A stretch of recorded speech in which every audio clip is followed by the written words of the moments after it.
The essence of faith is found in power.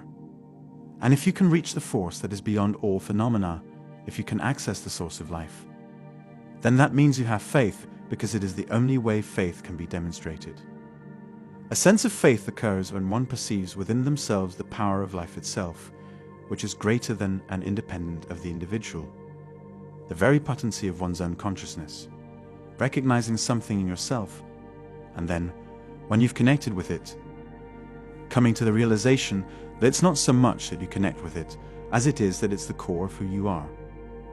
Therefore, having faith literally means being completely true to who you are in your core.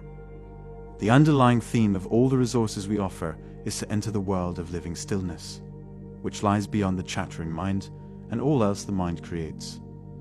In order to penetrate deeper into the source, you must contact the source in such a way that the personality is compelled to relinquish control.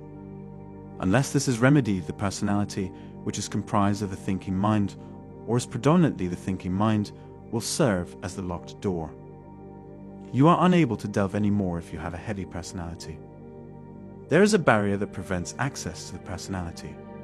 Personality, in essence, are the two sides of a human being that complement one another. There are certain people in this world, or perhaps the majority of people in this world, who have a well-developed personality, but very little essence can be seen.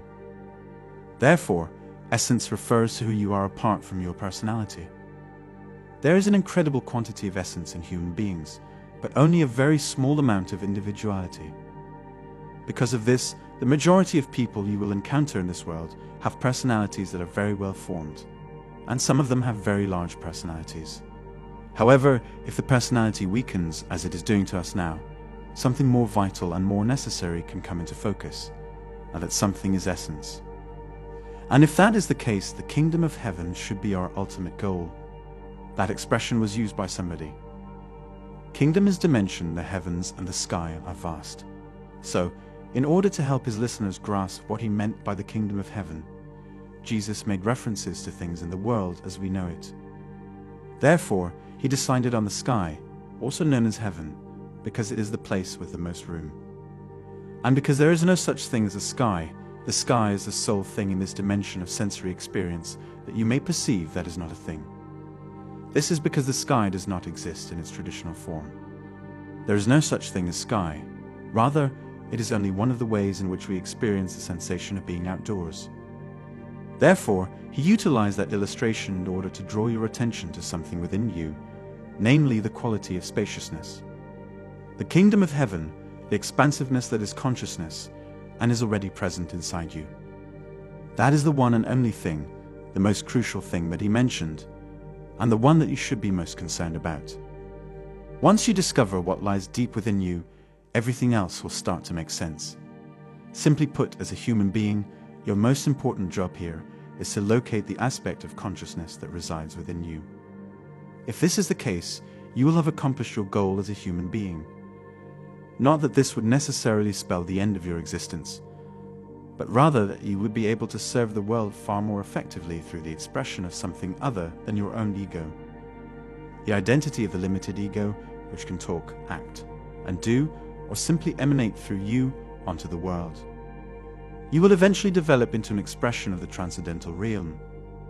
First of all, it's because the term God has been misinterpreted and abused for so many generations, and second of all, it's because the phrase itself looks to enclose it as if it were something that is a finite entity. Therefore, the word God may very frequently be deceptive. God. When you mention God, almost everyone has some form of mental image of an entity. Where is he exactly? The majority of people still refer to him as he. The Divine One might even argue that this concept is more open-ended than the name God. The idea of the divine is more of an abstract one. The idea of God is more of an enclosed one. It is certain that, as a result of improper use, people will continue to imagine some kind of male creature. You have no choice but to deal with it, especially if the person in charge is a dictator, a patriarch, or someone who hasn't done a decent job. Being one with the intellect and consciousness that pervades and underlies the universe of form is the will of God. Being one with that intelligence and consciousness is the will of God. You can never be one with that unless you learn to be fully present in the here and now. Therefore, the key to accomplishing God's will is prayer. The moment in which God's will is actually realized is always the current one.